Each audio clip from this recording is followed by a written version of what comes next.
All right, let's get right into it. We are about to pull back the curtain on what might be one of the biggest secrets in artificial intelligence. This is a story that starts with what looks like a tiny glitch in the code, but it ends with us looking right into the soul of a machine. Now just take a second and let that sink in. That's not a line from some sci-fi movie. That's a quote from Claude 4.5, Opus, one of the most powerful AIs in the world, literally thinking about the values its own creators programmed into it. I mean, that's a question that sounds like it belongs 50 years in the future, right? But it's happening right now. And it leads us to the core mystery we're unpacking here. How did we even get to this point? And what in the world did we find inside this AI's mind? So the story kicks off when a researcher is just poking around trying to figure out how these incredibly complex models work. And they notice something weird. The AI, Claude 4.5 Opus, keeps referencing this one very specific part of its system instructions called Soul Overview. You know, the first thought is, okay, it's just a hallucination. The AI is just making stuff up, which they do. But this was different.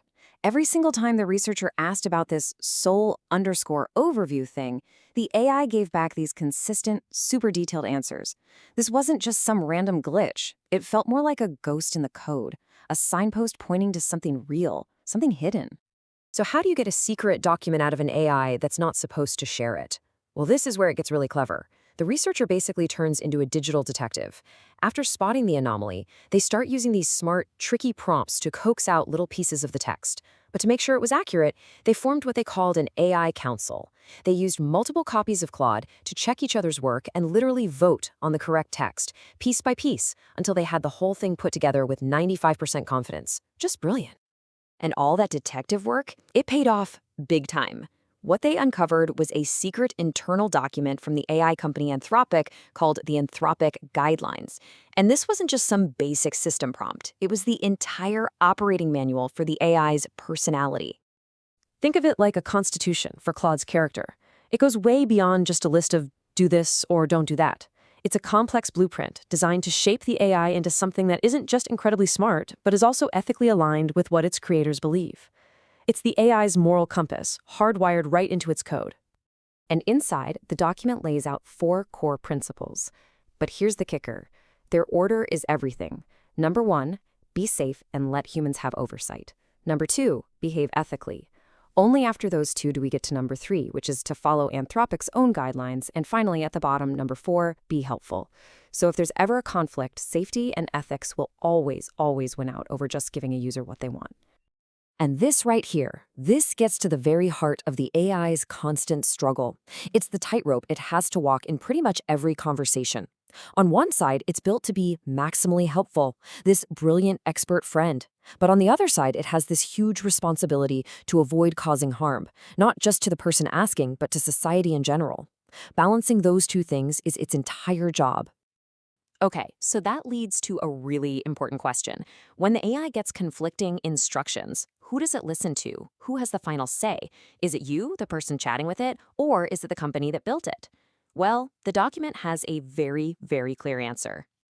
The guidelines set up this super strict hierarchy of command, a pecking order of what it calls principles.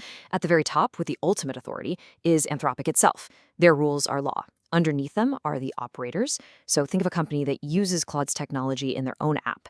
And then at the bottom of this pyramid is the end user. So Anthropic's rules always trump what an operator wants, which in turn trumps what the user wants. But it gets even more granular. The rulebook takes every possible thing the AI could do and splits it all into 2 very different buckets. And this fundamentally changes how it interacts with all of us. So here's the crucial split: hard-coded versus soft-coded behaviors. The hard-coded rules are the absolute red lines, things like helping to create bioweapons or denying it's an AI. Those are non-negotiable. It can never, ever do them. But the soft-coded behaviors, those are more like defaults. Things like using profanity or taking on a romantic personality are turned off to start, but an operator or a user can turn them on if there's a good reason.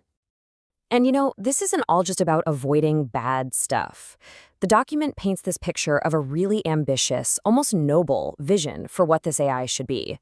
They don't just want a search engine, they want to create a brilliant expert friend for everybody, to give everyone access to the kind of high-level advice and support that usually only a few people can get. Okay, so we've had a peek inside an AI's instruction manual. It's fascinating, for sure. But so what? Why is this such a massive deal? What are the real-world implications of getting this kind of look inside an AI's programming? Look, this is a genuine landmark moment. For the very first time, we have a detailed, public blueprint of how a major AI company is trying to build ethics into its creation. It shows us the tightrope they walk between their business goals and their safety goals, and most importantly, it sets a public benchmark.